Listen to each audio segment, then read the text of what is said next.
Hey, what's up everyone? This is Guillermo Auto. I'm doing rear brakes on a 2013 Dodge Durango. This can also be used for a 14, 15, or 16. So first you gotta get your wheel off. You need a 22mm to get those lug nuts off. After you get your wheel off, we're gonna come back here. You gotta pull these little black caps out.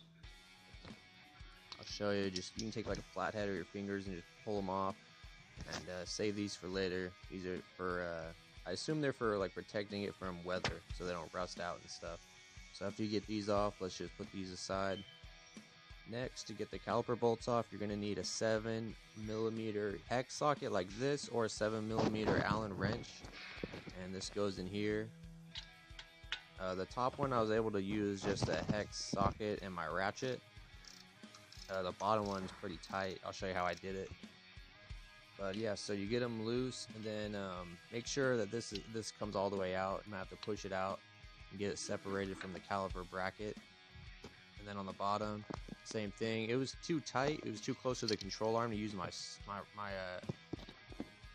ratchet. So what I did is I took an 8mm wrench and I put it on my little socket here, and then I just kind of squeezed it in and then used this and did it this way. You might have a better way, or you might be able to fit in there a different way with another tool, but this is what I did. Sometimes you gotta do this. Alright, and same thing, just get it undone and get it separated from the caliper bracket.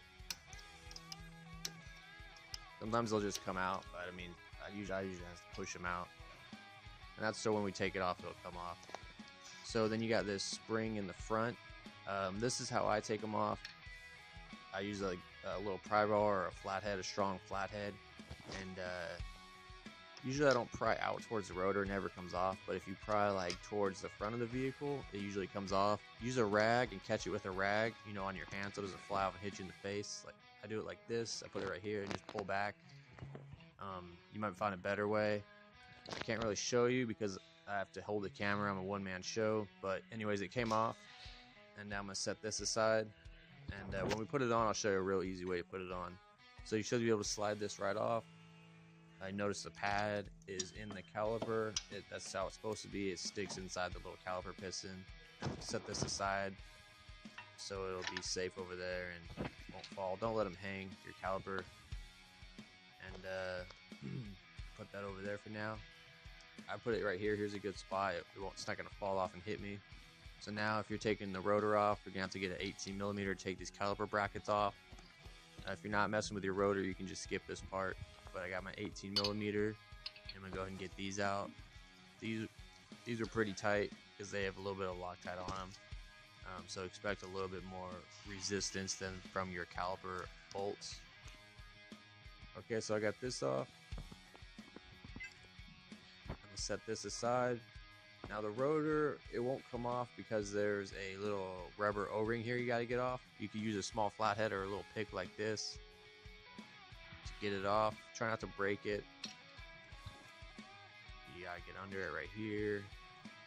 Pull it off. It might be covered in rust and hard to see, but you pull this off.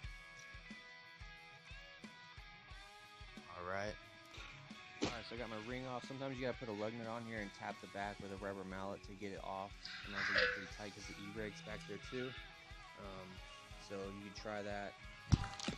So I got mine off. I just tapped it a little bit. Rubber mallet only, remember, not a real hammer. You'll damage your rotor. I can get this rotor off, slide it off. And these e-brake shoes, you might want to go over them with some light sandpaper and just kind of soften, or not soften them, but smooth them out so then the rotor goes on easier and doesn't drag when you're driving. So I got my rotor machining over there. I'm going to go and clean up my caliper here, or my caliper bracket, I mean. Take a little wire brush, just get all the little rust spots and any dirt or grime that might be on there. And see, I got it pretty clean now. Here's my pads, the Lever brand. Here's the part number for the rears. These are okay pads. It's kind of like the economic way to go. But yeah, again, I'm going to take a little sandpaper, just some really light grit stuff, and just kind of smooth these out. You know, smooth the edges out, and you get all like any like dust build up off of them. Like that.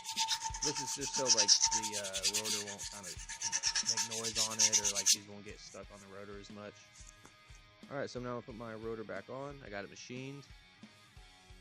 And then we get my caliper bracket and put it back on with my 18mm caliper bracket bolts. I just put them in and tightened them so they're nice and tight. Now I'm going to get my pads, and here's what they look like. This one goes on the outer, and then this one will go on the inner because it has this little spring that goes into the caliper piston.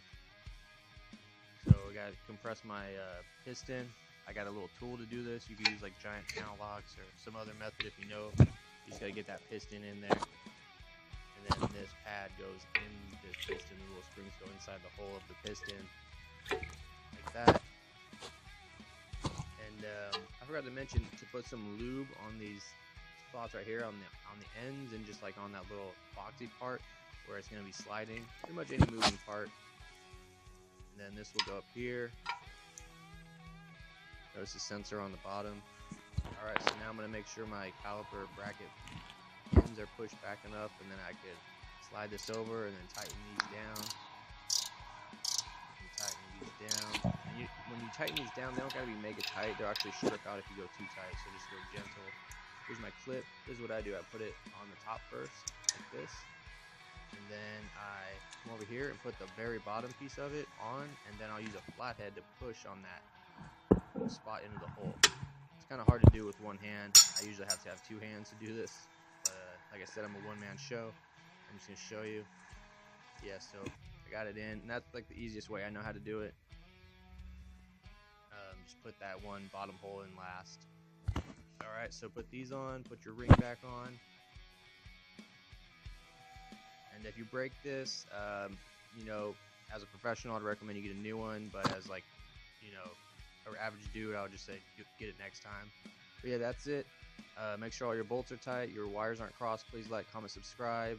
Feel free to donate to my channel in the about section if you'd like. And hope this video helped you guys out.